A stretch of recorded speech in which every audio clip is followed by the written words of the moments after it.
Facebook knew it was being used to incite violence in Ethiopia.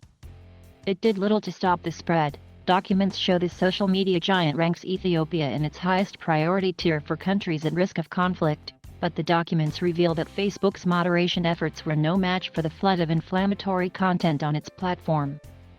The documents also indicate that the company has, in many cases, failed to adequately scale up staff or add local language resources to protect people in these places. Facebook used by militias to seed calls for violence. The report, distributed in March, said that armed groups in Ethiopia were using the platform to incite violence against ethnic minorities in the context of civil war.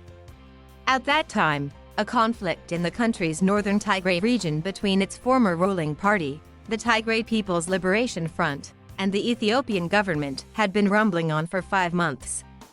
Intermittent internet blackouts and media restrictions had obscured much of the fighting. Ethiopia is an ethnically and religiously diverse nation of about 110 million people who speak scores of languages. Its two largest ethnic groups, the Oromo and Amhara, make up more than 60% of the population. The Tigrayans, the third largest, are around 7%. One of the groups flagged in the March report was the Fano, an ethnic Amhara militia group with a reputation for brutality that has been drawn into the war in Tigray, sometimes fighting alongside Ethiopian government forces. Facebook said it had observed a cluster of accounts affiliated with the militia group, including some based in Sudan, using its platform to seed calls for violence, promote armed conflict, recruit, and fundraise.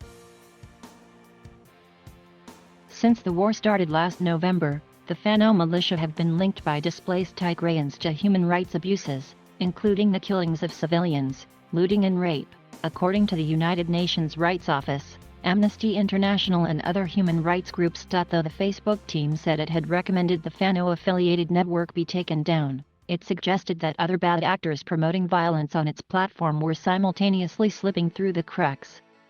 In a headline in bold, the team warned, current mitigation strategies are not enough. The Facebook documents also detail the platform's removal of a cluster of accounts linked to the Oromo diaspora, mostly based in Egypt, which was targeting Ethiopian audiences with highly inflammatory content, including explicit calls to violence against government officials and other ethnic groups. One insightful post highlighted in a report shared a photo of what appears to be a Molotov cocktail being lit and the statement, "Burn the whole country down."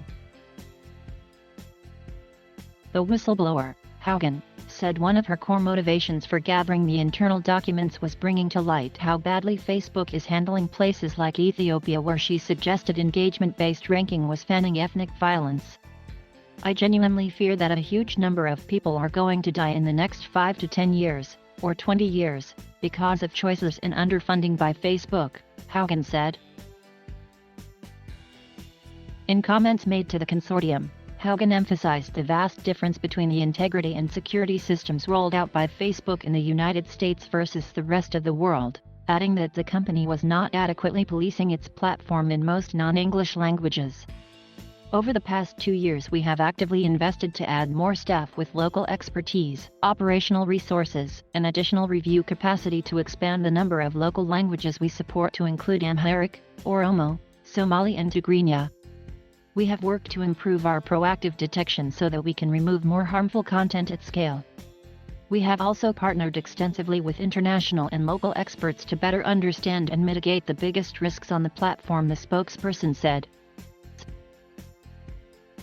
Current mitigation strategies are not enough. None of the revelations from the Facebook documents are news to activists and human rights groups, who have warned for years that the social media giant has made insufficient efforts to protect human rights in Ethiopia, Africa's second most populous country. In 2018, the UN slammed Facebook's role in the Myanmar crisis, which the global body said bore the hallmarks of genocide. By promoting violence and hatred against the minority Rohingya population, the UN said Facebook had turned into a beast. The social media company later acknowledged that it didn't do enough to prevent its platform being used to fuel bloodshed, and chief executive Mark Zuckerberg wrote an open letter apologizing to activists and promising to increase its moderation efforts. Much like in Myanmar, Facebook's rise in popularity in Ethiopia came at a moment of rapid political and societal change, which helped to boost the platform's growth. In 2018, Abiy Ahmed was appointed Prime Minister and launched a series of reforms, including freeing thousands of political prisoners and lifting restrictions on the press. But as Ethiopians began to use Facebook to engage in public debate, observers saw that the platform was being abused by a variety of actors, including politicians, to incite discrimination and violence. Given the experience in Myanmar, it was really incumbent on Facebook to do a human rights impact assessment and evaluate what they needed to do so that Facebook in Ethiopia didn't become a place for incitement to violence, Kay said, adding that he didn't know what that assessment looked like or if it was done. In June 2020, a Facebook employee posted a report to an internal group with about 1,500 members called At Risk Countries FYI, recapping an ongoing audit into how well its artificial intelligence and other signals, like third-party fact-checkers, worked in the most at-risk countries where the platform operates.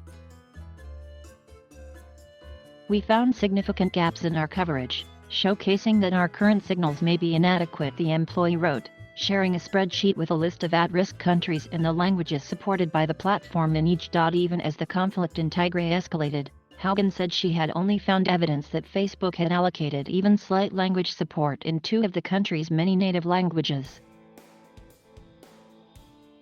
Facebook says it does not believe it should be the arbiters of truth, so the firm relies on third-party fact-checking organizations to identify, review, and rate potential misinformation on its platforms. Facebook has partnered with 2 such organizations in Ethiopia, AFP Fact Check and PESA Check, an East Africa-based non-profit initiative run by Code for Africa.